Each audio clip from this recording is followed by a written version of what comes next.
chicos, ¿cómo están? Bueno, en esta oportunidad vamos a trabajar con lo que se conoce como simetría radial. Nosotros la clase pasada habíamos estado trabajando con la simetría axial. Habíamos dicho que una simetría es una manera, ¿sí?, de componer imágenes que sean equilibradas. Habíamos hablado del equilibrio visual, ¿sí? Y la simetría axial es la forma más fácil de generar equilibrio en una imagen, porque era simplemente repetir lo mismo de un lado que del otro, ¿sí? Habíamos dicho que la naturaleza incorporaba la simetría axial inclusive en la figura humana. Vamos a hablar ahora entonces de simetría radial. ¿Qué es la simetría radial? ¿Sí? Básicamente es lo mismo, hacer una simetría genera equilibrio en la imagen, pero cuando hablamos de radio sí hablamos necesariamente de un círculo. Acá les muestro un mandala de estos que se pintan, que justo compré y me sirve para mostrarles de ejemplo. Igualmente les voy a dejar ahí algunas imágenes para que vean. La simetría radial entonces siempre nace de un círculo, ¿sí? Este círculo va también a dividirse, también va a tener sus ejes como lo tenía la simetría axial, ¿sí? Pero en este caso estos ejes van a dividir al círculo en distintas porciones. Pueden ser desde 3 porciones hasta todas las necesarias. El mandala que les mostré recién tiene 12 porciones. Ustedes pueden usar las que quieran. La idea es la siguiente. En cada una de las porciones de nuestro mandala, de nuestra simetría radial, ¿sí?, lo que va a generarse son repetición de formas. Por ejemplo, no se llegan a ver acá estas formas, y esta forma de ojiva, de ojo, podemos decir, se repite en cada una de las partes, ¿sí? Tenemos acá, por ejemplo, este círculo vuelve a repetirse en cada una de las partes. La simetría radial lo que sugiere es que el elemento que yo haga en alguna de sus partes debe repetirse en todas las demás. Así se genera esta simetría. Es súper sencillo, ¿sí? Y también, como dijimos sobre la simetría axial, es una manera común que tiene la naturaleza de producir imágenes, ¿sí? Encontramos en la naturaleza múltiples formas de simetría radial, si ustedes van a ver algunos ejemplos por acá. Y vamos a trabajar con esta simetría radial, no sin antes charlar un poco, ya que estamos hablando de naturaleza, sobre el Land Art o Earth Art, que son movimientos contemporáneos, ¿sí?, que empiezan a trabajarse en los años 70. Habíamos dicho, entonces en el PDF está, que estos movimientos lo que hacen es trabajar casi siempre con elementos de la naturaleza, ¿sí? Pero más que nada, lo más importante de este tipo de arte es que el soporte de la obra es la naturaleza misma, ¿sí? Posiblemente el Earth Art, ¿sí?, tenga como dimensiones más grandes, más de paisaje en grandes dimensiones, y el Land Art, ¿sí?, por ahí lo que sugiere son por ahí espacios un poco más chicos, ¿sí? Pero por lo general la diferencia que se hace entre uno y otro es que el Earth Art es más europeo, el Land Art tiene que ver más que nada con lo norteamericano.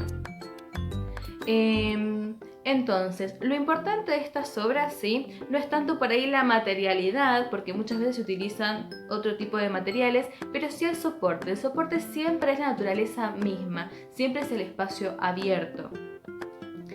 Estas propuestas empiezan a llegar en los años 70, ¿sí?, no por nada, sino porque en los años 70 es cuando empieza el boom de la ecología, ¿sí?, cuando se empieza a tener realmente cierta conciencia ambiental en el mundo, y es también cuando se empiezan a tomar las primeras imágenes de la Tierra vistas desde el espacio, ¿sí? Eso también produce, digamos, una revuelta en la concepción de que tenían de la Tierra en ese momento.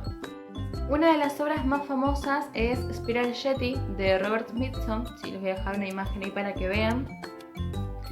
Y quiero que pensemos juntos todo lo que interpela, ¿sí?, en lo artístico este movimiento. Por ejemplo, cuando nosotros pensamos en un artista, seguramente pensamos en un creador, un pintor seguramente, que está en su taller trabajando encerrado en 4 paredes. Lo que tenemos acá son artistas que trabajan en espacio abierto, ¿sí?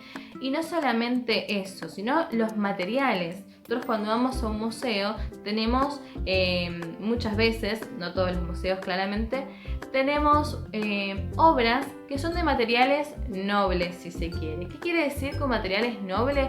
Es un material que dura para la posteridad, mucho tiempo. Las obras que vemos en los museos muchas veces son obras que tienen siglos y siglos, ¿sí?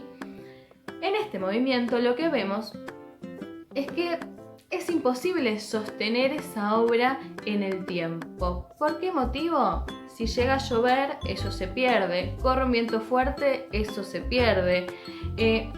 Sube la marea, eso se pierde, ¿sí? Entonces, son obras que tienen en cuenta, ¿sí? O que representan muy bien lo que significa el arte efímero. El arte efímero es justamente, ¿sí?, este tipo de arte que perdura muy poquito en el tiempo, ¿sí? Entonces, es súper importante para este tipo de obras el registro, ¿sí? El registro desde lo fotográfico, desde el video, ¿sí? Es lo que va a quedar después para la posteridad. La obra en sí no va a estar más, no va a durar más que un periodo, pero el video, la fotografía, es lo que después se va a vender muchas veces. Tenemos también, ¿sí?, no solo a estos artistas, sino a Ana Mendieta, una artista que a mí me gusta muchísimo, que toma, no podemos decir que es land art sí o sí, pero toma muchos elementos del land art para hacer su trabajo. Ana Mendieta es una artista cubana que lo que hace es tomar los elementos del land art, pero no hacerlo en el gran paisaje, no hacerlos en gran escala, sino que sitúa su espacio, ¿sí?, en un lugar pequeño, ¿sí?, un recoveco. Vemos que ella utiliza las huellas de su propio cuerpo, ¿sí?, deja plasmada la huella en la tierra misma, en el territorio mismo, para trabajar desde lo más íntimo, ¿sí?, los espacios íntimos que tienen que ver con su propio cuerpo, con su propia concepción. Bueno, Ana Mendieta es una artista que vamos a trabajar seguramente más adelante, ojalá cuando vuelvan las clases presenciales, porque es para hablar mucho tiempo y para exponer muchísimo de lo lindo que trabaja, ¿sí? Así que, bueno, vamos a hacer entonces un trabajo, ¿sí?, que tiene que ver con un poco el land art. No es propiamente lo que vamos a hacer land art, pero vamos a tomar elementos de naturaleza en lo posible y vamos a representar una simetría radial, como vimos al principio. Así que ahora les dejo los pasos a seguir y no es muy complicado. Anímense a hacerlo, no les va a costar nada y les van a quedar producciones muy interesantes, ¿sí? Acuérdense del registro y nada, solo eso. Para empezar, yo dibujé el círculo y lo dividí en 8 partes. Ustedes pueden hacer a partir de 3 partes las que quieran. Y tomé diferentes elementos tratando de que sean iguales en color y en tamaño más o menos similares. Voy posicionando estos elementos en cada una de las partes, repitiendo de la misma manera, en el mismo lugar y en la misma posición. Van a ver cómo de a poco se va generando una simetría por repetición. Si al repetir los elementos en el mismo lugar, eso genera una simetría. Podemos poner arriba, abajo de los elementos que ya pusimos, ¿sí? Vamos generando como esta especie de flor o mandala, ¿sí? Ustedes pueden hacerlo también con papeles, con tapitas, con botones, siempre y cuando tengan la cantidad, ¿sí? Es decir, yo acá tengo 8 hojas iguales, ustedes deberían tener 8 botones iguales. Podemos agregarle un elemento central, ¿sí?, que este va a estar en el medio para ser compartido con todas las porciones. Y puede ser que por el viento se nos vaya desacomodando, pero no pasa nada. Yo ahí le agregué algunas tapitas, justo tenía todas tapitas plateadas, ¿sí? Y como comparten color, las voy repitiendo. Estas yo las posicioné fuera del círculo, pero si quisiese hacer un círculo más grande para ponerlas perfectamente, también podría. Y sobre las hojas amarillas le agregué unos pedacitos circulares de papel pintado que yo tenía a mano.